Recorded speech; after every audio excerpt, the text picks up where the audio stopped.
Le jeu est terminé. Mes règles, maintenant. Ma femme est rentrée et a trouvé ses valises préparées sur le perron. Qu'est-ce qui se passe, Jason, balbutia Laura, agrippant son sac à main comme si sa vie en dépendait. J'ai fait glisser une clé de la cave sur la table de la cuisine. Elle a crissé contre le bois, le son résonnant dans la maison silencieuse. Va voir à la cave, dis-je en prenant une longue gorgée de bière. La condensation a coulé sur les papiers du divorce, étalés comme une carte routière menant à l'enfer. Le visage de Laura est devenu blanc comme un linge. Sous le maquillage, elle était belle. Des pommettes saillantes, des cheveux auburn qui captaient la lumière. Des yeux verts qui pouvaient faire fondre l'acier quand elle voulait quelque chose. Maintenant, ses yeux étaient remplis de peur. Jason, je ne comprends pas, la cave. Laura s'est interrompue. Elle a hésité en haut des escaliers, ses talons claquant sur le bois. Puis elle est descendue dans ce qui était autrefois mon sanctuaire, ma caverne d'homme. Football, électronique, tout le tralala. La lumière fluorescente s'est allumée en grésillant. J'ai entendu son souffle se couper. Scott Williams était attaché à mon fauteuil inclinable, du ruban adhésif sur la bouche. Ses cheveux, toujours impeccables, étaient en bataille, sa chemise hors de prix froissée. Autour de lui, il y avait des impressions, des SMS, des relevés bancaires, des photos. Toutes les preuves de leur liaison de 6 mois, étalées comme le rêve d'un procureur. 3 caméras sur trépied filmaient tout. Putain de merde, Jason, hurla Laura. Qu'est-ce que tu as fait? Je suis descendu lentement, savourant l'instant. Ce que j'aurais dû faire il y a des mois, dis-je. Assieds-toi, ma chérie. On doit parler. Mais revenons en arrière. Laissez-moi vous raconter comment j'en suis arrivé là. Comment un informaticien de Dallas de 42 ans a fini par planifier une vengeance qui rendrait Machiavel fier. Tout a commencé il y a 3 mois. J'ai trouvé le téléphone jetable de Laura caché dans son sac de sport. J'étais suspicieux depuis des semaines.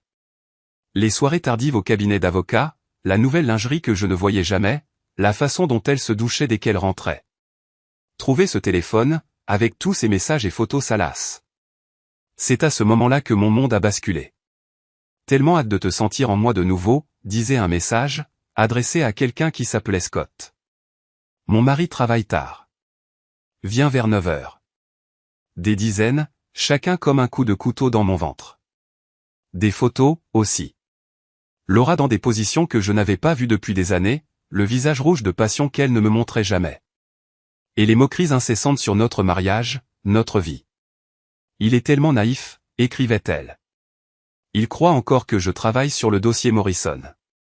S'il savait sur quel genre de dossier je suis vraiment. Ce soir-là, je n'ai rien dit. Au lieu de cela, j'ai déplacé mon oreiller et mes couvertures sur le canapé de la cave. Insomnie, dis-je. Je ne voulais pas la déranger. Laura a à peine levé les yeux de son ordinateur portable. Bof, elle était déjà en train d'envoyer des SMS à son amant. Pendant 2 semaines, j'ai joué au mari bonnet pendant que je collectais des informations. J'ai installé un logiciel de suivi sur notre ordinateur, une caméra cachée dans notre chambre. J'ai suivi les traces numériques de Laura comme un chien de chasse. Ce que j'ai découvert m'a rendu malade. Scott Williams, 34 ans, divorcé. Agent immobilier, appartement de luxe au centre-ville. Il conduisait une Vespa rouge ridicule et utilisait plus de gel pour les cheveux qu'un boys band. C'était lui que ma femme avait choisi au lieu de 15 ans de mariage. La liaison a commencé lors d'une conférence juridique. Scott y charmait les clients. Laura s'est saoulée au vin de l'hôtel et à l'attention d'un jeune homme qui lui a dit qu'elle était trop bien pour une vie de banlieue. En une semaine, il se retrouvait à son appartement 2 fois par semaine, parfois pendant ses pauses déjeuner. Mais le pire n'était pas le sexe. C'était de lire comment il se moquait de moi. Comment Laura me traitait de geek ringard qui pense que la galanterie, c'est de baisser la lunette des toilettes. Comment Scott m'appelait le bouche-trou et plaisantait sur le fait de surclasser Laura dans une vie meilleure. C'est là que j'ai commencé à planifier. De petites choses, au début. J'ai annulé nos cartes de crédit communes, en prétendant une fraude. J'ai transféré la moitié de nos économies sur un nouveau compte tout à fait légal, bien commun. J'ai commencé à enregistrer les mensonges de Laura, toutes ces soirées tardives au bureau qui étaient en réalité passées dans le lit de Scott. Mes filles, Beth et Janie, 12 et 9 ans, savait que quelque chose clochait mais n'arrivait pas à comprendre quoi. Beth, toujours perspicace, a demandé pourquoi maman était toujours sur son téléphone, pourquoi papa dormait en bas, pourquoi on ne mangeait plus ensemble. Est-ce que toi et maman allaient divorcer, a-t-elle demandé un soir pendant que je l'aidais avec son algèbre. Pourquoi tu poses cette question, ma chérie? Parce que les parents de Tommy ont fait la même chose avant que son père ne déménage. Le fait de dormir dans des chambres différentes, les dîners silencieux, la façon dont vous avez tous les deux l'air en colère tout le temps. Une gamine futée. Trop futée. Ta mère et moi traversons quelques difficultés, dis-je, ce qui était techniquement vrai. J'étais en train de trouver le meilleur moyen de lui gâcher la vie. 3 semaines après le début de mon espionnage, Laura est devenue négligente. Elle a commencé à amener Scott, en le présentant comme un collègue lors de barbecues et d'événements scolaires. J'ai regardé nos amis accueillir ce parasite dans notre monde pendant que je jouais au mari naïf. La goutte d'eau qui a fait déborder le vase, c'était le spectacle de talent de Beth. Laura était assise tout au fond avec Scott, se tenant la main quand il pensait que personne ne les voyait. Moi, j'étais seul au premier rang, applaudissant le récital de piano de ma fille pendant que ma femme draguait son amant à 6 mètres de moi. Ce soir-là, j'ai pris ma décision. Si Laura voulait m'humilier en public, j'allais lui rendre la pareille, mais en pire. J'ai passé le mois suivant à me préparer à la guerre. Croyez-moi, rien ne vous motive autant qu'une vengeance pure et rageuse. J'ai toujours été doué avec la technologie. C'est comme ça que je gagnais ma vie, en gérant l'informatique d'une usine de taille moyenne. Maintenant, j'utilisais ces compétences comme un chirurgien. D'abord, il me fallait des alliés. J'ai commencé avec Diana Martinez. C'était une orthodontiste qui habitait 3 rues plus loin. On était potes aux fêtes du quartier, et elle venait de traverser un divorce moche. Diana était tout ce que Laura n'était pas, terre à terre, vraiment drôle, et elle n'avait pas besoin d'attention constante. T'as une sale gueule, Jason, m'a-t-elle dit quand j'ai frappé à sa porte un samedi matin. Elle portait des gants de jardinage et avait de la terre sur la joue. Même débraillée, elle était plus présentable que Laura depuis des années. Faut que je te demande un truc, et j'ai besoin que tu sois totalement honnête, j'ai dit. T'as vu Laura traîner avec quelqu'un? Quelqu'un d'autre que moi. Le visage de Diana est passé d'amical à grave. Entre. Faut qu'on parle. Devant un café dans sa cuisine, Diana m'a dit ce que je savais déjà. Elle avait vu Laura et Scott ensemble dans des restaurants du centre-ville, se tenant la main au marché des producteurs, s'embrassant sur le parking de Whole Foods. La moitié du quartier était au courant de cette histoire, mais personne ne voulait être celui qui me l'annonce. Je suis désolé, Jason. Elle a haussé les épaules. J'ai pensé à te le dire une 12aine de fois. Ne t'excuse pas. Je sais ce qu'elle fait. Ce dont j'ai besoin maintenant, c'est d'aide pour m'assurer que tout le monde le sache, aussi. Diana a haussé un sourcil. Quel genre d'aide? Je lui ai exposé mon plan. Rien d'illégal, rien qui puisse me faire arrêter ou me faire perdre mes filles. Juste une destruction étape par étape de la vie parfaite de Laura. Tu utilises ses propres actions contre elle? Diana a dit quand j'ai eu fini. C'est méthodique. Et probablement efficace. Mais t'es sûr de vouloir faire ça? Une fois que t'as commencé, on ne peut plus revenir en arrière. C'est elle qui a commencé quand elle a décidé de me cocufier. Je vais juste terminer le boulot. Diana a acquiescé lentement. Qu'est-ce que tu as besoin que je fasse? La première étape était l'information. J'ai créé de faux comptes email et des profils sur les réseaux sociaux, puis j'ai commencé à contacter des gens du cercle professionnel de Laura. Son cabinet d'avocats avait des règles strictes concernant le comportement. Les liaisons pouvaient nuire aux clients et à la réputation du cabinet. Je n'ai rien envoyé directement à son patron, mais je me suis assuré que les rumeurs commencent à circuler. J'ai également contacté les clients immobiliers de Scott, en me faisant passer pour une personne inquiète qui avait entendu de mauvaises choses sur sa façon de faire des affaires. Rien qui puisse me valoir un procès, juste assez pour les faire douter. J'ai entendu dire qu'il avait des problèmes personnels qui pourraient affecter son jugement, j'écrivais. Vous devriez peut-être vérifier à nouveau ces références. Ce qui est génial dans les petites villes, c'est que les commérages se répandent vite une fois qu'on les lance. En 2 semaines, j'ai commencé à entendre des choses à l'épicerie, au match de foot de Beth, à la salle de sport où j'avais commencé à m'entraîner pour évacuer ma colère. T'as entendu parler de Laura Fairburn? J'ai entendu au café. Apparemment, Elle trompe Jason avec un genou. J'ai toujours pensé qu'elle se prenait pour une autre, a répondu quelqu'un. Pauvre Jason. Il a l'air tellement sympa. La deuxième étape consistait à cibler directement Scott. J'ai examiné son entreprise, son argent, ses réseaux sociaux. Scott était du genre à tout afficher en ligne, dîner chic, ses séances d'entraînement, ses réflexions profondes sur le succès et l'amour. Il avait aussi un problème de jeu, si l'on en croit la fréquence à laquelle il postait des photos depuis le casino et l'hippodrome. J'ai commencé par son Vespa. Un soir, je l'ai suivi jusqu'à son bar préféré du centre-ville et j'ai trafiqué son scooter sur le parking. Rien de permanent, juste desserrer quelques pièces pour qu'il tombe en panne sur le chemin du retour. J'ai laissé un mot sous son casque. Le karma est une garce. Ta copine aussi. Ensuite, je me suis attaqué à son appartement. Scott vivait dans un de ces immeubles de loft branchés du centre-ville, le genre avec un clavier numérique et un nom pompeux comme le Métropolitain ou Oasis urbaine. Laura avait une clé de rechange de notre maison, ce qui signifiait qu'elle en avait probablement une de chez lui aussi. J'avais raison. J'ai trouvé la clé de rechange de Scott dans la boîte à bijoux de Laura, cachée derrière les perles de sa grand-mère. Entrer par effraction aurait été illégal, mais utiliser une clé trouvée dans ma propre maison. Juste une visite. Je n'ai rien volé ni rien cassé. Au lieu de ça, j'ai mis le bordel dans sa vie de façon subtile et agaçante. J'ai modifié le thermostat, déplacé ses meubles de quelques centimètres, et remplacé son café hors de prix par du décaféiné. J'ai aussi laissé des preuves de mon passage. Des photos de Laura et Scott ensemble, imprimées depuis son téléphone, étalées sur son lit avec un mot, souriez. Vous êtes filmé en caméra cachée. L'effet a été immédiat. Scott se retournait sans cesse, vérifiant les serrures, sursautant au moindre bruit. Laura, voyant qu'il devenait parano, commençait à l'être elle aussi. Quelqu'un est entré dans ma voiture, m'a-t-elle dit un soir, la voix crispée. J'en suis sûr. Des affaires ont été déplacées. T'es sûr que c'est pas juste le stress du boulot, ai-je demandé, sans lever les yeux de mon portable. T'as fait pas mal de nuits blanches ces derniers temps. Elle m'a fixé longuement, et je pouvais la voir réfléchir. Est-ce que je savais? Qu'est-ce que je soupçonnais? Mais Laura avait toujours été arrogante, toujours pensé être plus intelligente que les autres. Elle a décidé que j'étais toujours à l'ouest. Ouais, t'as peut-être raison, a-t-elle fini par dire. L'affaire Morrison me stresse. Il n'y avait pas d'affaire Morrison.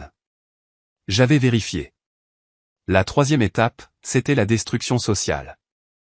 J'ai commencé à fréquenter absolument tout ce qui se passait dans le quartier ou les événements scolaires, n'importe quoi ou tout ce où Laura et Scott risquaient de se montrer ensemble. Jouer au mari et au père parfait, tu vois? Discuter avec les autres parents, faire du bénévolat, juste être vu, être apprécié.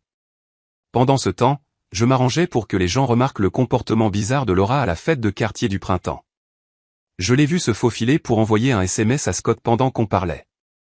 J'ai insisté pour demander, bien fort, si elle allait bien, si le travail l'appelait encore, m'assurant que les voisins entendent à quel point elle était toujours accaparée par le bureau. Tu travailles trop, ma chérie, ai-je dit, assez fort pour que les Henderson et les Patel entendent. T'es toujours sur ce téléphone, toujours en train de courir après une crise. Je m'inquiète pour toi. Le visage de Laura est devenu rouge, mais elle ne pouvait pas me contredire sans avoir l'air coupable. Elle était coincée entre son aventure et ce que les gens pensaient d'elle, et je ne faisais que resserrer la corde à chaque fois qu'on sortait en public. La grosse opportunité s'est présentée quand l'amie de Beth, Emma, a posté un TikTok qui a fait le buzz dans notre district scolaire. C'était juste Emma qui faisait une danse, mais en arrière-plan, clair comme de l'eau de roche, il y avait Laura et Scott en train de s'embrasser sur le parking de l'auditorium de l'école pendant le concert de printemps. Oh mon Dieu! La mère de mon ami trompe son père, Emma avait légendé la vidéo. C'est tellement gênant. Alerte drame trompeur exposé en quelques heures, la vidéo a été vue des centaines de fois par les parents, les enseignants, les élèves du coin ou tout le monde. Les commentaires étaient impitoyables. Pauvre monsieur Fairburn. Il a l'air tellement gentil. J'ai toujours pensé qu'elle était fausse. Maintenant, on sait pourquoi. Quelqu'un devrait le dire au mari. Je suis presque sûr qu'il le sait déjà. Regardez comme il a l'air malheureux aux événements scolaires. Laura était mortifiée. Elle a appelé l'école, exigé qu'il force Emma à retirer la vidéo, a même menacé de poursuivre en justice, mais c'était trop tard. Des captures d'écran étaient partout, la vidéo a été téléchargée, et l'histoire s'est répandue bien au-delà des réseaux sociaux. Ce soir-là, Laura s'en est prise à moi, pour la première fois, sans détour. « Tu as vu cette vidéo ?» a-t-elle demandé, la voix tremblante de colère et de peur. « Quelle vidéo ?» J'étais en train de préparer le dîner, coupant les légumes beaucoup plus fort que nécessaire.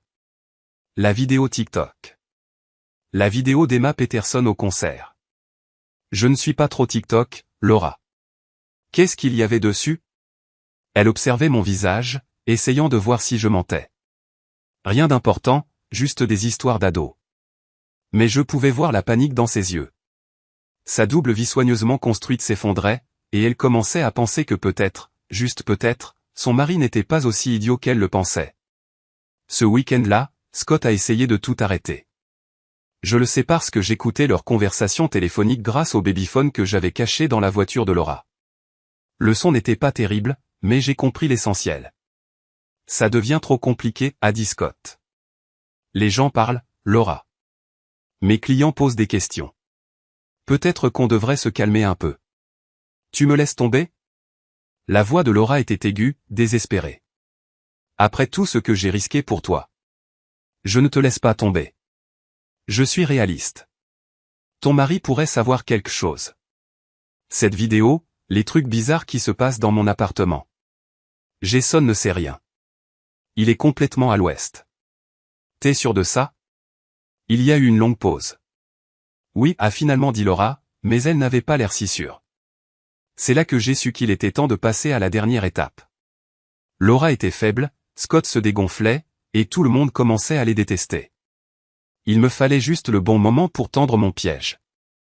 Il est arrivé quand les parents de Laura ont annoncé qu'ils venaient lui rendre visite pour l'anniversaire de Beth.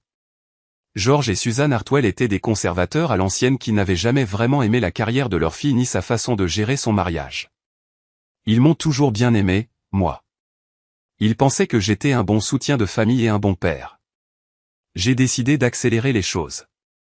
Si j'allais ruiner la vie de Laura, autant le faire devant les gens qui comptaient le plus pour elle. Les parents de Laura sont arrivés jeudi soir dans leur Buick impeccable, la même voiture qu'ils avaient depuis 8 ans parce qu'elle roule encore parfaitement bien, merci bien. George Hartwell était un ancien assureur qui avait passé 40 ans à déjouer les arnaques et les mensonges. Suzanne était une ancienne directrice d'école primaire qui flairait la connerie à des kilomètres. Si quelqu'un pouvait percer Laura à jour, c'était bien elle. Jason. Suzanne m'a serré fort dans ses bras à la porte. Tu as maigri. Laura ne te donne pas à manger? Je fais plus de sport, ai-je répondu, ce qui était vrai. La salle de boxe était devenue mon deuxième chez moi, un endroit où transformer ma colère en quelque chose d'utile. Laura est très occupée avec une grosse affaire, alors je cuisine plus souvent. George m'a serré la main, avec cette poigne ferme d'un type qui avait gagné sa vie à débusquer les menteurs. Quelle affaire la retient après le dîner 3 soirs par semaine? Je lui ai lancé un regard qui en disait long. Droit des sociétés. Client très exigeant. Laura est apparue dans le couloir, l'air stressé. Elle était à l'étage, au téléphone avec Scott, pour mettre leur version au point pour le week-end. Maman, papa, vous êtes en avance. Nous sommes parfaitement à l'heure, a dit Suzanne, en regardant sa montre. 7 heures, comme prévu. Oui, bien sûr. C'est juste que... J'ai fini tard au travail et je n'ai pas eu le temps de préparer le dîner. Ne t'en fais pas, ai-je dit, aussi suave que possible. J'ai réservé chez Antonelli pour 8h30. Tes parents adorent la cuisine italienne. Le visage de Laura est devenu blanc. Antonelli, c'était laquelle avait eu son premier rendez-vous avec Scott, là où il déjeunait encore 2 fois par semaine. Le personnel la connaissait bien, trop bien, mais elle ne pouvait pas refuser sans avoir l'air coupable. C'est gentil de ta part, a-t-elle réussi à dire. Le dîner a été un chef-d'œuvre de jeu d'esprit. J'ai joué le gendre parfait, en posant des questions sur le golf de George et le club de jardinage de Suzanne, pendant que Laura se tortillait à chaque fois que le serveur lui adressait un sourire entendu. Madame Fairburn. Tony, le maître d'hôtel, est venu à notre table, tout sourire. Quel plaisir de vous revoir. Monsieur Williams vous rejoint ce soir? Le silence qui a suivi était si épais qu'on aurait pu le couper au couteau. Le visage de Laura est devenu rouge vif, puis pâle, tandis que ses parents semblaient perdus. Monsieur Williams, a demandé George. Je crois que vous vous trompez de personne, a dit Laura, très vite. Le sourire de Tony s'est effacé. Oh, pardon. Je croyais que vous et ce jeune homme avec la Vespa, vous veniez tous les mardis et jeudis déjeuner. Un garçon charmant, il commande toujours le saumon. Vous devez confondre avec quelqu'un d'autre, ai-je dit, en essayant de l'aider. Laura déjeune généralement à son bureau, n'est-ce pas, chérie? Oui, a murmuré Laura. Au bureau. Le reste du dîner a été affreux pour Laura, mais formidable pour moi. Ses parents n'arrêtaient pas de poser des questions simples sur son travail, ses affaires, ses déjeuners. Chaque réponse l'enfonçait un peu plus dans ses mensonges. De retour à la maison, j'ai dit, prenons un café au salon pendant que les filles jouent à l'étage. C'était la première étape de mon plan, obtenir des témoins du comportement bizarre de Laura. Des gens qui se souviendraient de ce week-end quand tout exploserait. Laura a l'air stressée, a dit Suzanne quand Laura est partie prendre un appel professionnel qui a duré 45 minutes. Elle subit beaucoup de pression, ai-je dit. Des nouveautés au cabinet, des clients exigeants. Je me demande si elle ne s'est pas lancée dans quelque chose qui la dépasse. George a hoché la tête, pensif. D'après mon expérience, quand quelqu'un se comporte différemment, il y a généralement une raison. Changement de routine, absence, attitude défensive. Signaux d'alerte, a dit Suzanne. Quel genre de signaux d'alerte? Ceux qui indiquent que quelqu'un n'est pas honnête sur ce qu'il fait. Nous nous sommes regardés de part et d'autre de la table, et j'ai su que George soupçonnait quelque chose. Il avait passé des années à enquêter sur des fraudes à l'assurance. Un conjoint infidèle devait lui être familier. Vendredi était le véritable anniversaire de Beth, et j'avais prévu une fête surprise pour samedi après-midi. Laura a essayé de s'y soustraire, en disant qu'elle devait travailler, mais la présence de ses parents rendait cela impossible. Elle était coincée à la maison tout le week-end, elle ne pouvait pas voir Scott, elle ne pouvait pas faire ses petites affaires habituelles. Je l'ai regardée s'effondrer, petit à petit. Elle s'est emportée contre les filles pour un rien, a passé des heures sur son téléphone pour des urgences professionnelles, et sursautait à chaque fois que la sonnette retentissait. Vendredi soir, elle buvait du vin avec le dîner. Elle ne le faisait presque jamais. « Tu vas bien, ma chérie ?» a demandé Suzanne pendant le dessert. « Tu as l'air nerveuse. »« Je vais bien, maman. Juste fatiguée. »« Tu devrais peut-être prendre des vacances, » a dit George. « Passer plus de temps avec ta famille. » Ces filles grandissent vite. Le rire de Laura sonnait faux. « Je ne peux pas simplement laisser mes clients, papa. J'ai des responsabilités. » Plus que ton mari et tes enfants? La question est restée en suspens. Cette nuit-là, j'ai entendu Laura pleurer dans notre chambre. La chambre dans laquelle je n'avais pas dormi depuis 2 mois. Des sanglots discrets et tristes qui m'auraient peut-être touché autrefois. Maintenant, ils sonnaient simplement comme une justice. Samedi matin, j'ai mis mon plan à exécution. Pendant que Laura était sous la douche, j'ai utilisé son téléphone pour envoyer un SMS à Scott, mes parents me rendent folle. Besoin de te voir. Rejoins-moi chez toi à 14h. J'ai tellement hâte de te sentir à nouveau en moi. Puis j'ai supprimé le SMS et j'ai attendu. La fête était prévue pour 3h.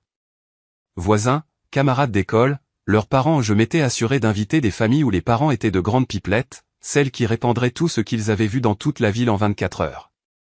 À 1h45, j'ai dit, Laura, tu pourrais aller vite fait au magasin chercher de la glace. On n'en a presque plus à la vanille, et les enfants adorent ça avec le gâteau. Tu ne peux pas y aller toi, a-t-elle demandé, clairement peu désireuse de partir alors qu'on installait tout. Je dois finir de décorer, et tes parents aident avec les jeux. Ça prendra juste 20 minutes. Laura n'avait pas envie, mais elle a accepté, attrapant ses clés et son sac à main. Ce qu'elle ignorait, c'est que j'avais déjà acheté de la glace en plus et que je l'avais cachée dans le congélateur du garage. Elle partait pour une fausse course qui la ferait passer juste devant l'immeuble de Scott. À 2h15 pile, Scott a appelé sur le téléphone fixe. Agacé et confus, j'ai décroché, enjoué. Ici, les Fairburn. Oh, bonjour. Laura est là. Elle est occupée pour le moment. Je peux prendre un message? Ici, Scott Williams. On avait un rendez-vous, et elle n'est pas là. Scott Williams, ai-je dit fort, en m'assurant que George et Suzanne puissent t'entendre depuis la cuisine. Je ne crois pas vous connaître. Êtes-vous un client de Laura? Il y a eu une pause. Quelque chose comme ça. Dites-lui juste que j'ai appelé. Bien sûr. Je lui dirai. Scott Williams a appelé à propos de votre rendez-vous. Elle devrait rentrer bientôt. J'ai raccroché et suis allé dans la cuisine où les parents de Laura glaçaient le gâteau. C'était qui? A demandé Suzanne. Quelqu'un qui s'appelle Scott Williams. Il a dit qu'il avait un rendez-vous avec Laura. J'ai haussé les épaules. Ça doit être le travail. George n'a rien laissé paraître, mais je l'ai vu regarder Suzanne. Ils étaient en train de comprendre. Laura est revenue 20 minutes plus tard, les mains vides et agacées. Il n'avait plus de vanille, a-t-elle menti? Ce n'est pas grave, ai-je dit. Oh, au fait, quelqu'un qui s'appelle Scott Williams a appelé. Il a dit que tu avais manqué un rendez-vous. Le visage de Laura est devenu blanc. Qu'est-ce que tu lui as dit? Juste que tu le rappellerais. Pourquoi? C'est important? Non, ce n'est rien. Juste un client pénible. Mais ses mains tremblaient alors qu'elle se versait du vin. Et il n'était même pas 15 heures. La fête a commencé pile à l'heure. 23 enfants, 34 adultes entassés dans notre jardin pour ce qui s'est avéré être la fête dont on a le plus parlé de l'année. J'étais en mode hôte, grillant des hamburgers, animant des jeux, veillant à ce que tout le monde se sente le bienvenu. Laura essayait de jouer le jeu, mais on voyait le stress. Trop de vin, des réflexions sèches aux enfants qui faisaient trop de bruit, et elle vérifiait constamment son téléphone. Quelques parents l'ont même remarqué. « Est-ce que Laura va bien ?» a demandé Jennifer Martinez, la belle-sœur de Diana. « Elle a l'air bizarre », ai-je dit avec le soupir inquiet d'un mari. Le stress au travail. Elle fait des heures folles. Je n'arrête pas de lui dire de ralentir, mais tu sais comment elle est. Vers 4h30, alors que la fête battait son plein, Scott Williams est arrivé. Il se tenait devant notre porte d'entrée dans son jean hors de prix et son polo griffé, l'air de s'être trompé de plateau de tournage. Je l'ai observé à travers la fenêtre, sonner à la porte, vérifier son téléphone, sonner à nouveau. J'ai ouvert la porte avec mon plus beau sourire. « Je peux vous aider ? » « Bonjour, je suis Scott Williams. » Je crois qu'il doit y avoir une méprise. Laura est là. Laura est ma femme, ai-je dit, assez fort pour que les parents à proximité puissent entendre. Êtes-vous le Scott Williams qui a appelé plus tôt à propos du rendez-vous? Oui. Elle m'a demandé de. On était censé se rencontrer. Oh, ai-je dit, comme si une ampoule venait de s'allumer. Vous devez être là pour la fête. Quelle gentille attention. Laura ne m'a pas dit qu'elle avait invité des collègues de travail. Le visage de Scott a traversé toute une gamme d'émotions. Confusion, panique, réalisation, et finalement, une résignation piégée. En fait, je crois qu'il y a eu un malentendu. Absurde. Tout ami de Laura est le bienvenu. Entrez. Venez rencontrer la famille, ai-je dit, en le traînant pratiquement à travers la maison et dans le jardin, où Laura remplissait son verre de vin. Quand elle a vu Scott, elle a laissé tomber la bouteille. Du Pinot Grigio a giclé partout, et le bruit du verre brisé a interrompu toutes les conversations. Laura, ai-je lancé joyeusement. Regarde qui est là. Scott Williams, de ton bureau. Il a apporté un cadeau pour Beth. Le silence était assourdissant. 34 adultes et 23 enfants fixaient tous Laura, qui avait l'air d'avoir vu un fantôme, et Scott, qui avait envie de disparaître. Il n'est pas. A balbutié Laura. Oh, comme je suis impoli, ai-je dit, en continuant à faire l'idiot. Scott, laissez-moi vous présenter tout le monde. Voici le père de Laura, George, et sa mère, Suzanne. George enquêtait sur les fraudes à l'assurance, donc il est excellent pour décrypter les gens. George s'est avancé, offrant à Scott le regard inquisiteur, le jaugeant comme un suspect. Enchanté de vous rencontrer, Scott. Quel genre de droit pratiquez-vous? Je ne suis pas avocat, a dit Scott faiblement. Oh. Suzanne s'est jointe à la conversation. Vous faites quoi? De l'immobilier. Comme c'est intéressant, a dit George. Et comment connaissez-vous notre Laura? La foule se rassemblait maintenant, sentant le drame comme des requins sentent le sang. Laura a regardé autour d'elle désespérément, réalisant qu'elle était piégée devant tout ce qu'elle connaissait. On s'est rencontrés lors d'une conférence, a-t-elle finalement dit. Quel genre de conférence, demanda Bob Henderson, notre voisin d'à côté, et la plus grande commère du quartier. Une conférence juridique, répondit Laura. Une conférence immobilière, lança Scott au même moment. La contradiction plana dans l'air comme une enseigne au néon. J'observais les visages dans la foule, guettant l'instant où la vérité percuterait les parents les plus futés. Jennifer Martinez chuchota quelque chose à son mari. Les Patel échangèrent un regard. Madame Grillet, de l'autre côté de la rue, poussa un petit cri d'effroi. Bon, dis-je en tapant sur l'épaule de Scott. Peu importe comment vous vous êtes rencontrés, on est ravis que vous ayez pu venir à la fête de Beth. Laura ne parle que de vous. Voilà. C'était dit. Laura posa son verre à vin, les mains tremblantes, et courut se réfugier dans la maison. Scott resta planté là, figé pendant une seconde, puis marmonna quelque chose à propos d'un autre rendez-vous et s'enfuit presque en courant vers sa Vespa. La fête continua, mais l'ambiance avait complètement changé. Les adultes se regroupaient en chuchotant et en élaborant des théories. Les enfants jouaient, inconscients du drame, et je continuais à faire l'hôte, encaissant les regards compatissants et les questions inquiètes comme un type qui n'avait aucune idée que son monde venait de s'écrouler. « Tout va bien ?» demanda Diana à voix basse, apparaissant à mes côtés avec un regard entendu. « Je n'en suis pas sûr, dis-je, assez fort pour que les parents à proximité m'entendent. Laura se comporte bizarrement ces derniers temps. Elle travaille tard, reçoit des appels mystérieux, rencontre des clients dont je n'ai jamais entendu parler. Je commence à me demander si elle ne me cache pas quelque chose. C'était une prestation magistrale, si je peux me permettre. » Au moment où le dernier invité partit à 6 heures, l'histoire se répandait déjà dans tout le quartier. Laura Fairburn, l'avocate coincée qui se croit supérieure à tout le monde, avait une liaison avec un jeune agent immobilier, et son pauvre mari venait de l'apprendre à la fête d'anniversaire de leur fille. La vérité était encore plus croustillante que les ragots. Le dimanche matin apporta le règlement de compte qui se préparait depuis des mois. Les parents de Laura partirent tôt, prétextant devoir rentrer chez eux, mais pas avant que George ne m'entraîne à l'écart pour une conversation dans le garage. Jason, commença-t-il, la voix alourdie par 40 années d'enquête sur les mensonges. Je ne sais pas ce qui se passe entre toi et Laura, mais je veux que tu saches que Suzanne et moi, on t'apprécie énormément. Tu es un homme bien, un bon père, et tu mérites mieux que tout ça. Il fit un geste vers la maison où Laura se cachait dans la chambre, prétextant une migraine.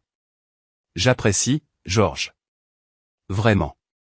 Si tu as besoin d'un avocat, d'argent, ou de quelqu'un pour garder les filles, n'hésite pas à appeler. La famille, ce n'est pas toujours le sang, mon garçon. C'est une question de loyauté. Après leur départ, la maison semblait prête à exploser. Les filles étaient chez des copines pour une soirée pyjama. Laura et moi étions seuls pour la première fois depuis son humiliation. Je la trouvais dans notre chambre, toujours en pyjama à midi, fixant son téléphone, les yeux tout rouges. « Il faut qu'on parle » dis-je en m'asseyant sur le bord du lit que nous n'avions pas partagé depuis 2 mois. « Je ne sais pas ce que tu veux que je dise. » Sa voix était rauque à force d'avoir pleuré. « Que dirais-tu de la vérité, pour une fois ? Raconte-moi juste la vérité. » Laura leva les yeux. Pendant une seconde, j'ai revu la femme que j'avais épousée il y a 15 ans. Vulnérable. Effrayée. Humaine. Puis son armure d'avocate se remit en place, et son visage se durcit. Je ne sais pas ce que tu crois savoir. Je sais pour Scott Williams. Je sais pour l'appartement en centre-ville, les déjeuners du mardi et du jeudi, le téléphone prépayé dans ton sac de sport. Je sais pour l'hôtel à Austin le week-end dernier, la conférence juridique qui n'existait pas. Son visage devint blanc comme un linge. Comment tu sais tout ça? Parce que je ne suis pas l'idiot fini que tu crois, Laura. Je suis analyste de système. Je repère les schémas. Je remonte les pistes numériques. Je résous les problèmes. Tu es le plus gros problème de ma vie depuis 6 mois, et j'ai fini par te résoudre. Elle se leva d'un bond, arpentant la pièce en direction de la fenêtre. Très bien. Oui, je vois Scott. Mais tu ne comprends pas. Je comprends parfaitement. Tu t'es ennuyé avec ton mari ennuyeux et ta vie ennuyeuse, alors tu as décidé de passer à la vitesse supérieure. Pourquoi tu n'as pas simplement demandé le divorce au lieu de m'humilier? Parce que je savais que tu essaierais de me prendre les filles. Les filles. Je ris, mais c'était un rire amer. Laura, c'est quand la dernière fois que tu es allée au match de foot de Beth? C'est quand la dernière fois que tu as aidé Janie à faire ses devoirs? Tu étais trop occupée à jouer à la poupée avec ton amant pour être une mère. Ce n'est pas juste. Juste? Je me levai, la voix se faisant plus forte. Tu veux du juste? Est-ce que c'est juste que je dorme au sous-sol depuis 2 mois pendant que tu exposes ta liaison au grand jour? Est-ce que c'est juste que nos filles me demandent pourquoi maman n'aime plus papa? Est-ce que c'est juste que j'ai découvert tout ça grâce à des textos qui me traitaient d'abruti fini? Le masque de Laura se brisa. Je n'ai jamais voulu que ça se passe comme ça, mais c'est arrivé. Et maintenant, tout le monde est au courant. Les voisins, tes parents, les parents d'élèves, tes collègues. Demain matin, tout le monde en ville saura que Laura Fairburn est une femme infidèle qui s'est fait prendre à la fête d'anniversaire de sa propre fille. T'as tout manigancé, dit-elle soudain. Son cerveau d'avocate. En train de reconstituer le puzzle. Hier, le restaurant, l'arrivée de Scott. T'as orchestré tout ça. Je t'ai donné l'occasion de dire la vérité. T'as préféré mentir. Espèce de manipulateur. Elle se jeta sur moi, les ongles pointés vers mon visage. Je lui attrapai les poignets, la retenant tandis qu'elle se débattait. Arrête, dis-je calmement. N'empire pas les choses. Elle s'effondra sur le lit, sanglotant. Qu'est-ce que tu veux, Jason? Qu'est-ce qu'il faudra pour réparer ça? Réparer ça? Je la fixai. Laura, tu couches avec un autre type depuis 6 mois. Tu m'as menti, à nos enfants, à tout le monde. Tu m'as fait passer pour un idiot. Il n'y a rien à réparer. Alors, qu'est-ce qui se passe maintenant? Je sortis une enveloppe Kraft de la commode et la laissai tomber sur le lit. Maintenant, tu signes ça. Laura l'ouvrit, les mains tremblantes. Acte de divorce, accord de garde, règlement financier, le tout en ma faveur. Tu ne me laisses presque rien, dit-elle en parcourant les documents. Tu as ce que tu mérites. Je garde la maison, la garde principale, et la plus grande partie de nos biens. Tu gardes ta voiture, tes vêtements, et le plaisir d'expliquer à Beth et Janie pourquoi maman a brisé leur famille. Je vais me battre. Je suis avocate, Jason. Je connais mes droits. Te battre? Avec quel argent? Ton cabinet te virera cette semaine. Les liaisons avec des clients, ça ne fait pas bonne impression dans le contentieux commercial. Scott a déjà perdu des marchés à cause des rumeurs. Ta réputation est foutue, ta carrière est finie, et tes parents pensent que tu es une honte. Laura fixa les papiers, réalisant enfin. Tu as détruit toute ma vie. Non, Laura. Tu as détruit ta vie. J'ai juste fait en sorte que tout le monde puisse voir ce que tu as fait. Elle signa, les larmes coulant sur son visage. Chaque signature était une petite victoire, une justice servie froide après des mois de trahison. Je dois faire mes valises, dit-elle après avoir signé le dernier document. C'est déjà fait. Tes valises sont près de la porte d'entrée. Où suis-je censé aller? Ce n'est plus mon problème. Peut-être que Scott t'hébergera. Peut-être que tes parents te laisseront squatter jusqu'à ce que tu trouves une solution. Peut-être que tu aurais dû y penser avant de faire exploser notre mariage. Laura se leva, regardant autour d'elle la chambre qu'elle occupait depuis 8 ans. Les filles iront bien. Mieux que bien, en fait, maintenant qu'elles n'auront plus à regarder leur mère mentir et se cacher. Quand pourrai-je les voir? Nous établirons un planning par l'intermédiaire des avocats. Mais Laura, j'attendis qu'elle me regarde, si jamais tu essaies de monter nos filles contre moi, si tu essaies de les empoisonner avec ta version des faits, je ferai en sorte que ce qui s'est passé hier ait l'air d'une simple dispute amicale. C'est clair? Elle acquiesça, vaincue. Je la suivis en bas et regardai par la fenêtre de devant pendant qu'elle chargeait ses valises dans sa BMW. Un certain nombre de voisins travaillaient, opportunément dans leur jardin, faisant semblant de ne pas assister au dernier acte du désastre suburban de Laura. Elle resta assise dans sa voiture pendant une longue minute, fixant la maison dans laquelle elle avait vécu pendant 8 ans, puis elle s'éloigna sans se retourner. Je me servis une bière et m'assis sur le porche, savourant le calme. Madame Grillet me fit un signe de la main depuis son jardin, et je lui rendis son salut. Bob Henderson me fit un signe de pouce levé depuis son allée. Diana Martinez s'approcha avec une bouteille de vin et 2 verres. Week-end difficile, demanda-t-elle en s'installant sur la chaise à côté de moi. En fait, tout s'est passé exactement comme prévu. Et qu'est-ce que ça te fait? J'y réfléchis. Qu'est-ce que je ressentais? Du soulagement, c'est sûr. De la satisfaction. Je suis complètement satisfait de la façon dont ça s'est terminé, sans aucun doute. Mais aussi vite d'une manière à laquelle je ne m'attendais pas. Comme si j'avais gagné une guerre que je n'avais jamais voulu mener, dis-je finalement. Diana acquiesça. La meilleure vengeance est une vie bien vécue, dit-on. Alors, je suppose que je ferais mieux de commencer. Nous restâmes assis là, dans un silence confortable, à regarder le soleil se coucher sur notre rue tranquille. Demain, je devrais expliquer à Beth et Janie pourquoi leur mère a déménagé. Demain, je devrais commencer à reconstruire notre famille en tant que père célibataire. Demain, je devrais trouver comment me remettre du désastre de mon mariage. Mais ce soir, pour la première fois depuis des mois, j'avais l'impression de pouvoir respirer à nouveau. Les 3 semaines suivantes se déroulèrent exactement comme je l'avais prédit. Avec l'efficacité impitoyable d'un système bien conçu qui s'effondre, la vie professionnelle de Laura s'est écroulée en premier. Son cabinet d'avocats, Henderson & Associates, avait bâti sa réputation sur la discrétion et l'intégrité morale, 2 choses qui avaient pris un sacré coup lorsque les images de surveillance du restaurant Antonellies sont apparues, montrant Laura dans des positions compromettantes avec Scott pendant ce qui était censé être des réunions avec des clients.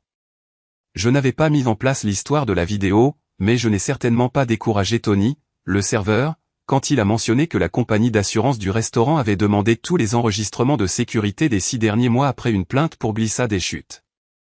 Parfois, le karma a juste besoin d'un petit coup de pouce dans la bonne direction. Jason? Beth se tenait dans l'embrasure de la porte de ma chambre mardi matin, tenant son sac à dos et paraissant plus âgée que ses 12 ans. Les gamins à l'école disent des trucs sur maman. Je me suis assis sur le bord du lit et j'ai tapoté l'espace à côté de moi.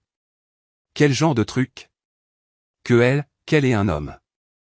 Elle avait du mal à trouver les mots trop adultes pour son âge. Qu'elle ne te serait pas fidèle. Il n'existe pas de manuel pour les parents pour ce genre de moment, quand tu dois confirmer les pires craintes de ton enfant tout en protégeant son innocence. J'ai opté pour l'honnêteté, doser avec précaution. Ta maman a fait des choix qui ont blessé notre famille, ai-je dit. Elle a développé des sentiments pour quelqu'un d'autre, et elle a agi en fonction de ses sentiments au lieu de me parler des problèmes dans notre mariage. C'est pour ça qu'elle est partie? Oui. C'est de ma faute? J'ai fait quelque chose de mal? J'ai serré Beth dans mes bras, sentant son petit corps trembler de sanglots contenus. Non, mon chéri. Ça n'a rien à voir avec toi ou Janie. C'est une affaire d'adulte qui a des solutions d'adulte. Ta sœur et toi, vous êtes ce que votre mère et moi avons fait de mieux ensemble. Mais maintenant, vous vous détestez. Je ne déteste pas ta maman, Beth. Je suis en colère et déçu, mais je ne la déteste pas. Et quoi qu'il arrive entre nous, on vous aime toutes les deux, Janie et toi, plus que tout au monde. C'était un joli mensonge, le genre de mensonge que les parents racontent pour protéger leurs enfants des laides vérités. La réalité, c'est que je ne ressentais plus rien pour Laura. Ni amour, ni haine, juste une froide indifférence qui était d'une certaine manière pire que l'une ou l'autre de ses émotions. Janie, à 9 ans, a géré la situation avec la résilience de la jeunesse. Maman lui manquait pour les histoires du soir et les pancakes du samedi matin, mais elle s'est rapidement adaptée à notre nouvelle routine.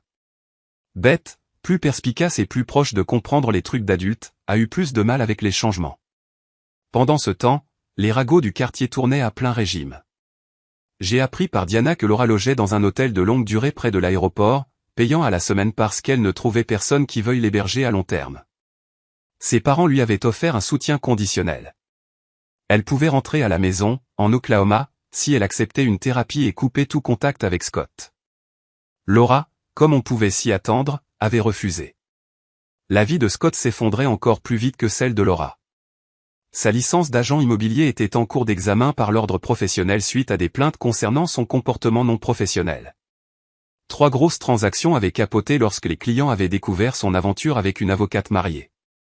Son propriétaire lui avait donné son préavis après que d'autres locataires se soient plaints d'activités suspectes dans son appartement.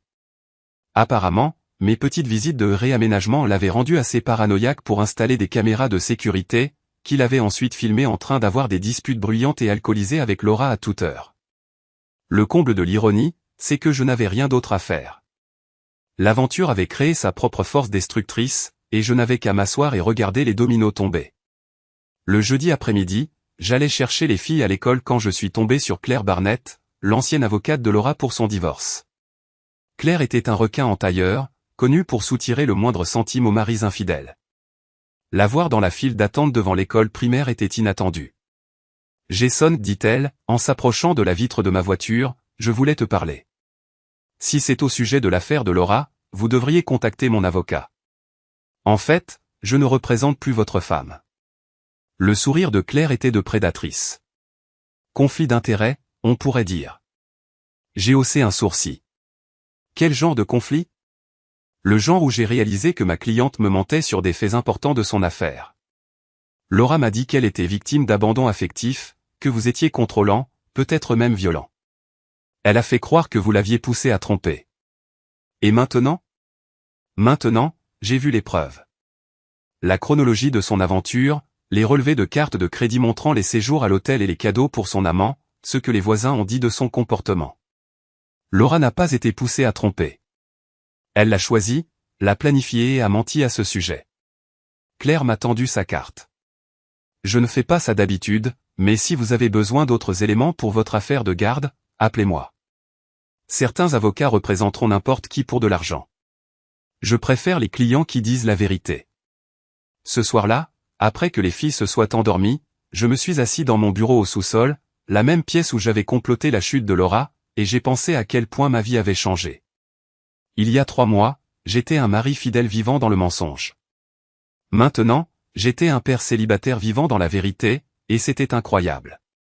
Mon téléphone a vibré à un texto de Diana. Vin sur le porche. J'ai des nouvelles.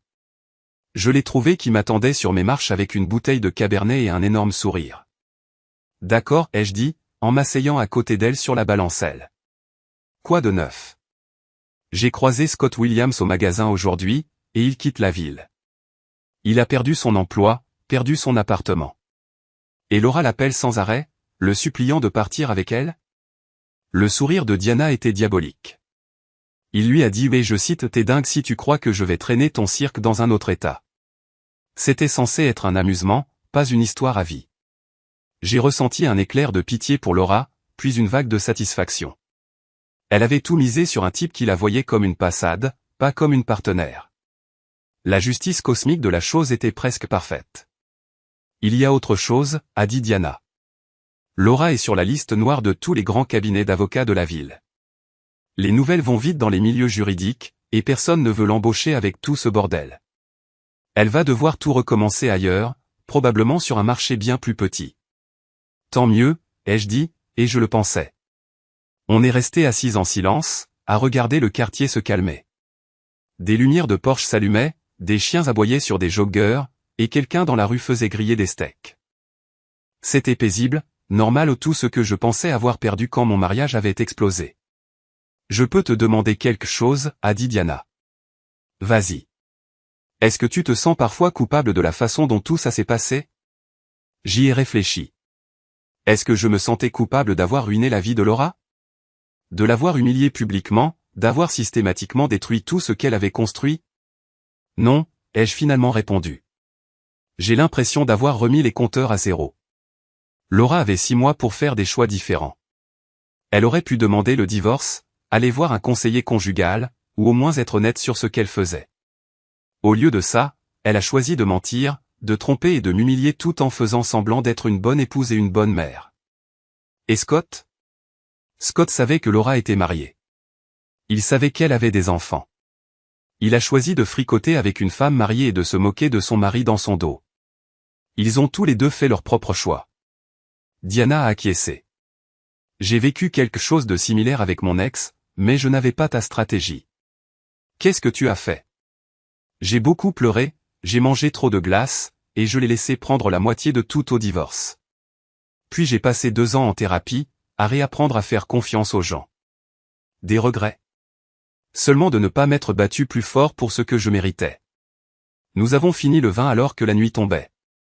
Diana m'a aidé à rentrer les verres, et nous nous sommes retrouvés dans ma cuisine, soudain consciente que nous étions seuls dans une maison où mes filles dormaient à l'étage et où mon ex-femme ne reviendrait jamais.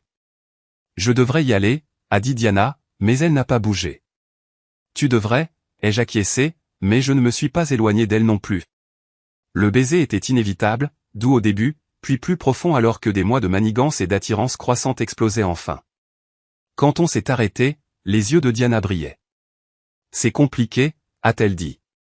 Tout ce qui vaut la peine d'être fait est compliqué. Les filles te rencontreront comme il faut quand je serai prête à vous présenter comme il faut. Mais Diana, j'en ai marre de faire attention, marre de protéger les sentiments des autres en ignorant les miens. Laura m'a appris que la vie est trop courte pour la gaspiller avec des gens qui ne t'apprécient pas. Diana a souri, le même sourire qui m'avait convaincu de lui faire confiance pour mon plan de vengeance il y a des mois. Dans ce cas, je devrais probablement te dire que j'ai envie que tu m'embrasses depuis le soir où tu m'as expliqué comment tu allais détruire la vie de ta femme. C'est soit vraiment romantique, soit profondément dérangeant. Ça peut être les deux. J'ai ri, vraiment ri, pour la première fois depuis que j'avais découvert l'infidélité de Laura. Je crois qu'on va très bien s'entendre. 6 semaines après le départ de Laura, j'ai reçu un appel qui allait clore le dernier chapitre de notre mariage.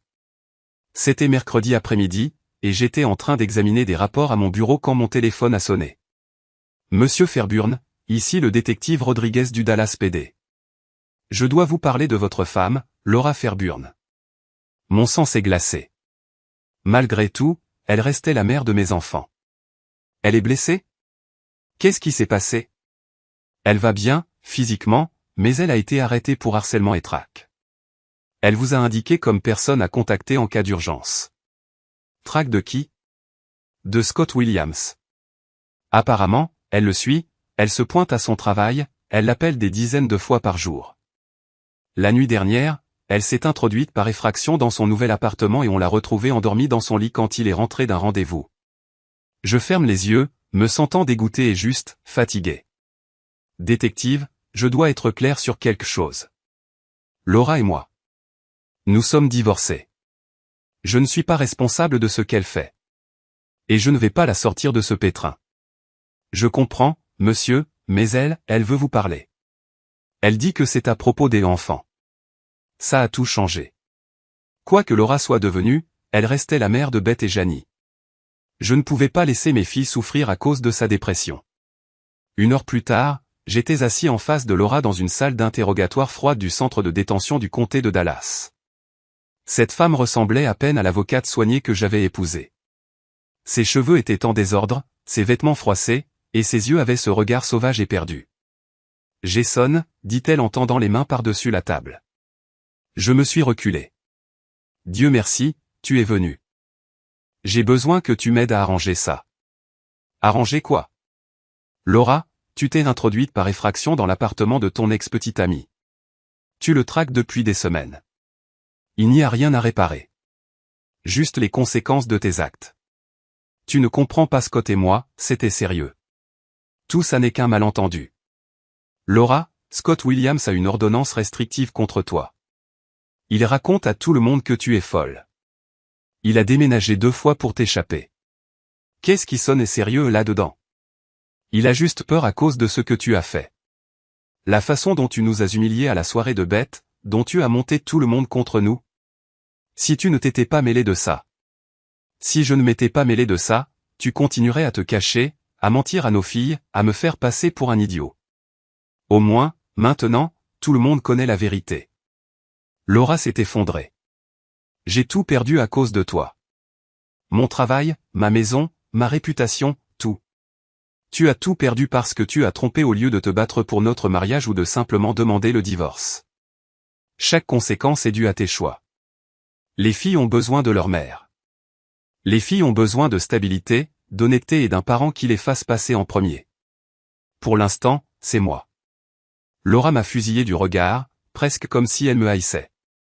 Tu as tout manigancé. Dès que tu as découvert Scott, tu as planifié de détruire ma vie. J'ai planifié de me protéger et de protéger nos filles de ton bordel. Si ça a détruit ta vie, peut-être que tu aurais dû faire de meilleurs choix. Je veux voir Beth et Janie. C'est au tribunal d'en décider, maintenant. Tu es accusée de délit, Laura. Harcèlement, violation de domicile, filature. Même si tu n'es pas incarcéré, tu seras en liberté surveillée. L'accord de garde me permet de limiter tes visites si tu représentes une menace pour les filles. Je ne ferai jamais de mal à mes enfants. Tu leur fais du mal depuis des mois. Tu sais que Beth pleure pour s'endormir parce qu'elle pense que ton aventure est de sa faute?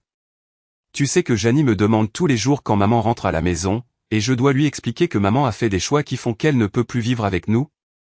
Le visage de Laura s'est brisé. Je n'ai jamais voulu que tout ça arrive. Mais c'est arrivé. Et maintenant, tu dois vivre avec. Je me suis retourné pour partir, mais Laura m'a arrêté à la porte. Jason, je suis désolé. Pour tout. L'aventure, les mensonges, la façon dont je t'ai traité. Je sais que ça ne change rien. Mais j'ai besoin que tu saches que je suis désolé. J'ai jeté un dernier regard vers elle. Cette femme avec qui j'avais partagé mon lit pendant 15 ans, qui avait donné naissance à mes filles, qui avait tout gâché pour un type qui ne répondait même pas à ses appels. Je sais que tu le hais, Laura. Mais les excuses ne réparent rien. Les excuses ne me rendent pas les mois que j'ai passés à me demander ce que j'avais fait de mal. Les excuses n'expliquent pas à nos filles pourquoi leur famille s'est brisée. Alors, qu'est-ce qui se passe maintenant? Maintenant, tu assumes. Tu gères les accusations. Tu trouves un moyen de reconstruire ta vie. Et peut-être, juste peut-être, tu apprendras à faire de meilleurs choix. Et nous? Il n'y a pas de nous, Laura. Il n'y en a plus depuis que tu as décidé que Scott Williams était plus important que notre mariage. Je l'ai laissé là, à pleurer sur le gâchis qu'elle avait créé. En sortant de la prison, j'ai senti le dernier lien qui me rattachait à Laura Fairburn disparaître. Dehors, Diana attendait dans sa voiture. Elle avait proposé de me conduire. Je lui ai tout expliqué, et elle n'a pas posé de questions, elle m'a juste tendu une bouteille d'eau et a démarré la voiture. « Comment tu te sens ?» a-t-elle demandé alors que nous traversions le centre-ville de Dallas. Comme si je venais de clore un long chapitre horrible. Des regrets. J'y ai réfléchi. Regrettais-je d'avoir exposé l'aventure de Laura? Regrettais-je l'humiliation publique, la destruction de sa réputation, la froideur avec laquelle j'avais déconstruit sa vie? Non, ai-je finalement dit. Je regrette que l'on en soit arrivé là. Je regrette que Laura ait fait des choix qui m'ont forcé à choisir entre être une victime et être impitoyable. Mais je ne regrette pas de m'être protégé, moi et mes filles. Laura a fait son lit. Maintenant, elle doit se coucher dedans. Ce soir-là, je me suis assis sur mon porche avec une bière, à regarder Beth et Janie jouer avec les enfants des voisins. Elles riaient, insouciantes, comme des enfants devraient l'être, et non pas à marcher sur des œufs à cause du mariage raté de leurs parents. Mon téléphone a vibré. Numéro inconnu. Ici Scott Williams. J'ai entendu parler de l'arrestation de Laura. Je veux que tu saches que je ne l'ai jamais encouragée après notre rupture. Je suis désolé pour ma part dans ce qui est arrivé à ta famille. J'ai regardé le message pendant un long moment, puis je l'ai simplement supprimé. Pas de réponse. Scott Williams? C'était du passé, une infime partie de la raison pour laquelle mon mariage avait explosé. Je me fichais de ses excuses ou de son remords. Diana s'est approchée de moi, tenant 2 verres de vin. À quoi penses-tu? Je pense juste à la justice, ai-je dit. À la façon dont elle peut prendre une éternité, mais qu'elle finit généralement par rattraper son retard. Et c'est le cas? A-t-elle demandé. J'ai regardé mes filles, heureuses et en sécurité dans notre jardin.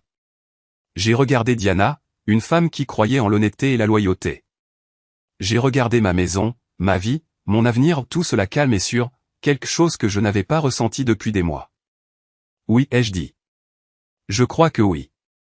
3 mois plus tard, Laura a plaidé coupable de harcèlement et de traque. Elle a écopé de 2 ans de mise à l'épreuve et a dû suivre une thérapie. Elle est retournée vivre chez ses parents en Oklahoma et a trouvé un emploi dans un petit cabinet d'aide juridique, gagnant à peine de quoi survivre. Scott Williams a quitté Dallas pour de bon. Il a déménagé à Austin, a tout recommencé dans l'immobilier commercial. J'ai entendu dire par les commères du quartier qu'il était fiancé à une femme rencontrée dans un café célibataire, sans passer lourd et absolument ignorante de ses antécédents avec les femmes mariées. Beth et Janie rendaient visite à leur mère 2 fois par mois. Des visites surveillées au début, mais qui sont devenues plus faciles au fur et à mesure que Laura avançait dans sa thérapie. Les filles semblaient comprendre, les enfants sont intelligents. Elles savaient que leur mère avait dérapé, mais qu'elle essayait de se racheter. Moi? J'ai épousé Diana un samedi d'octobre. Mes filles étaient les demoiselles d'honneur. Il n'y avait que quelques amis proches et voisins. C'était tout ce que mon premier mariage n'avait pas été, honnête, heureux et fondé sur le respect, pas seulement sur une vague idée de l'amour propre à la jeunesse. Debout devant l'autel, regardant Diana s'avancer vers moi dans sa robe blanche simple, j'ai repensé au chemin long et chaotique qui m'avait mené jusqu'ici. La tromperie, la vengeance, la façon dont mon premier mariage s'était simplement effondré. Tout cela avait dû arriver pour faire place à quelque chose de mieux. Laura m'a montré que certaines personnes prendront tout ce que vous leur donnez et en voudront toujours plus. Diana m'a montré que la bonne personne appréciera ce que vous donnez et vous le rendra. En prononçant nos vœux, je me suis fait une promesse, plus jamais je ne laisserai quelqu'un me traiter ainsi. Plus jamais je ne penserai que la tolérance est de l'amour, ou que la loyauté est une faiblesse. La fête a eu lieu dans notre jardin, là où l'affaire de Laura avait éclaté lors de l'anniversaire de Beth, 18 mois auparavant. Mais il n'y avait aucun mauvais souvenir à cette fête, aucune ombre du passé. Juste des amis, de la famille et un avenir bâti sur la vérité. Plus tard dans la soirée, après le départ de tous et l'endormissement des filles, Diana et moi étions assis sur la balançoire du porche, sa tête sur mon épaule, à regarder les étoiles apparaître dans le ciel texan. Des regrets, me demanda-t-elle, comme elle l'avait déjà fait 1 million de fois. À propos de Laura? À propos du divorce? À propos de tout ça? J'ai pensé à Laura, probablement assise dans son ancienne chambre en Oklahoma, recommençant à 43 ans avec de dures leçons et l'espoir de s'améliorer. J'ai pensé à Scott Williams se construisant une nouvelle vie à Austin, en espérant qu'il serait plus malin dans le choix des femmes qu'il courtisait. J'ai pensé à mes filles, fortes et aimées, sachant faire la différence entre le bien et le mal. Aucun regret, ai-je finalement répondu. Parfois, il faut brûler l'ancienne vie pour faire de la place à la nouvelle. Même si ça fait du mal aux gens qu'on a aimés. Surtout dans ce cas-là, parce que les gens qu'on a aimés ont choisi de nous faire du mal en premier. Et on a seulement le choix d'être une victime ou un survivant. Diana me serra la main. Je suis contente que tu aies choisi de survivre. Moi aussi. Nous restâmes là en silence, deux personnes qui s'étaient trouvées après beaucoup de souffrance et qui avaient construit quelque chose de vrai à partir du gâchis de mauvais mariages. Demain apporterait d'autres problèmes, d'autres opportunités, d'autres choix entre des mensonges faciles et des vérités difficiles. Mais ce soir, pour la première fois depuis des années, j'étais à ma place, avec la personne avec qui j'étais censé être, vivant la vie que j'avais méritée en étant patient, en faisant des projets et en me battant pour ce que je méritais. Finalement, la justice est meilleure que la vengeance. Et comme Diana le disait toujours, la meilleure vengeance, c'est de vivre une belle vie. Some loud music.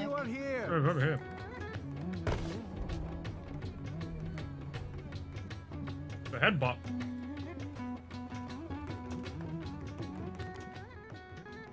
Your nemesis awaits you. He has waited a long time. Sounds like you've met him.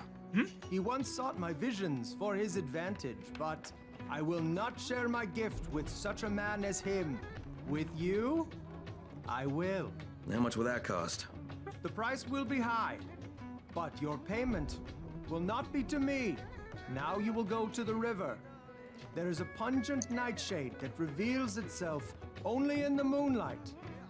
The smolder of its embers enables the seeker to pierce the veil. All out, are we? Bring me several stalks of this plant. Maybe I will. But in the meantime, you should shut off the music. It draws attention. Nothing enters that I do not wish. Now, I must prepare my mind. There was a zombie outside! We do this at night, do we?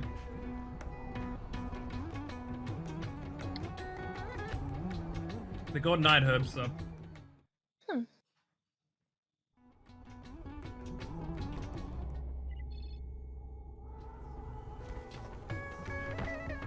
You know, Almost missed.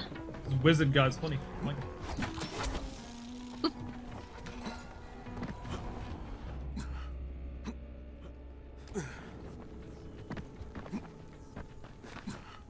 Aww. I'm coming.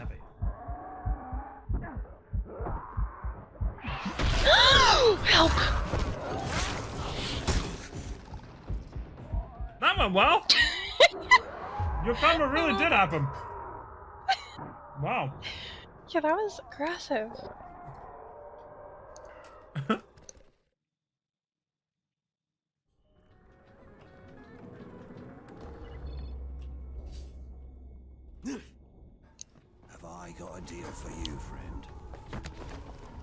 Oh my god.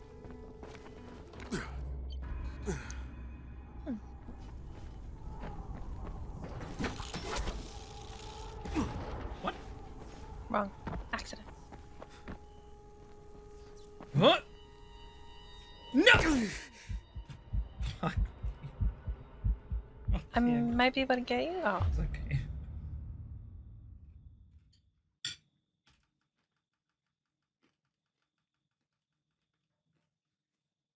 That's